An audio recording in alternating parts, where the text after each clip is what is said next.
X strength की with या core strength training, मतलब आप वेट्स को इस तरीके से जॉइंट फ्रेंडली मूवमेंट्स करके इस्तेमाल करो जिससे आपकी जॉइंट्स में या आपकी मसल्स में ना तो मसल में स्ट्रेन आए और ना जॉइंट्स में कोई एडवर्स इफेक्ट आए। और ये बीएमएक्स स्ट्रेंथ का ये मतलब नहीं है कि हम सिर्फ वेट ट्रेनिंग यूज करेंगे। बायोमेकेनिक स्ट्रेंथ, अगर आप कोर टेंशन की एक्सरसाइज की बात करते हैं, तो मैं आपको कुछ मूवमेंट्स भी करके दिखाऊंगा। अगर आप कोर टेंशन एक्सरसाइज की बात करते हैं, मैंने पूरे वर्ल्ड कोर टेंशन से एक्सरसाइज करते हैं, उसमें और इसमें मिनिमम 4:1 का रेशियो है रिजल्ट्स आने। मतलब जो भी मेहनत है वो ज्यादा बेटर है ना, इतना मेहनत भी नहीं करी और 1.5 महीने में रिजल्ट भी आ गए, ठीक है। तो वो किस तरीके से पॉसिबल हो सकती है? सबसे पहले तो हमारे को ये समझना पड़ेगा कि बीएमएक्स स्ट्रेंथ का जो मेन की पॉइंट्स है वो क्या है। आपने ऐसा सुना है रिलैक्स कॉन्ट्रैक्शन का मतलब? रिलैक्स कॉन्ट्रैक्शन, कॉन्ट्रैक्शन का मतलब पता है सबको कि हम अपनी मसल को कॉन्ट्रैक्ट करते हैं, उसका मतलब कॉन्ट्रैक्शन। बट हम बात कर रहे हैं बीएमएक्स के अंदर मेन की पॉइंट की रिलैक्स कॉन्ट्रैक्शन। हम बीएमएक्स स्ट्रेंथ की सिर्फ बात नहीं कर रहे, any exercise. Why we call it concentration curve? क्यों हम कहते हैं कॉन्सेंट्रेशन कर्व? कॉन्सेंट्रेशन स्क्वाट्स की हो सकती है, हमारे को एक्चुअल में यही करना है 100% एनालाइजेशन ऑफ योर मूवमेंट। अगर आप 100% एनालाइज करोगे अपनी मूवमेंट को, हेड से लेकर टो तक अपनी मसल को रिलैक्स रखोगे, तो आपको रिजल्ट जितना अभी तक आ रहा था उसका गारंटी 4 to 5 टाइम्स एक्स्ट्रा है।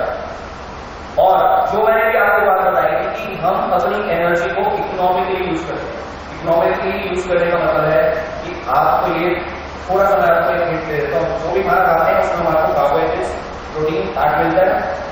हमारे को मेन जो एनर्जी सोर्स है कार्बोहाइड्रेट्स और फैट, ठीक है।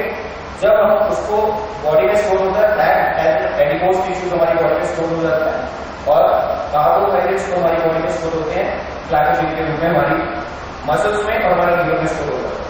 जब हम एक्सरसाइज करते हैं तो हमको ग्लाइकोजन यूज करते जाते हैं, उसको एटीपी कहा जाता है। वो एक लंबी स्टोरी है, हम बाद में डिस्कस करेंगे उसके बारे में। बेसिकली वो एनर्जी हम एक्सरसाइज के लिए यूज करते हैं या हमारी कोई भी फिजिकल एक्टिविटी के लिए यूज करते हैं उस एनर्जी को। अब होता क्या है कि हम उस पर्टिकुलर टाइम में, मान लो एक ड्यूरेशन उसका टाइम है एक सेट का 15 सेकंड का या मतलब 20 सेकंड का या 30 सेकंड का है, या आपके जितने भी जॉइंट्स यूज होते हैं उनको सबको स्क्वीज कर दिया या सबको स्पोर्ट में डाल दिया, स्पोर्टिंग कर दिया, तो होगा क्या? हर एक को एनर्जी की जरूरत होगी।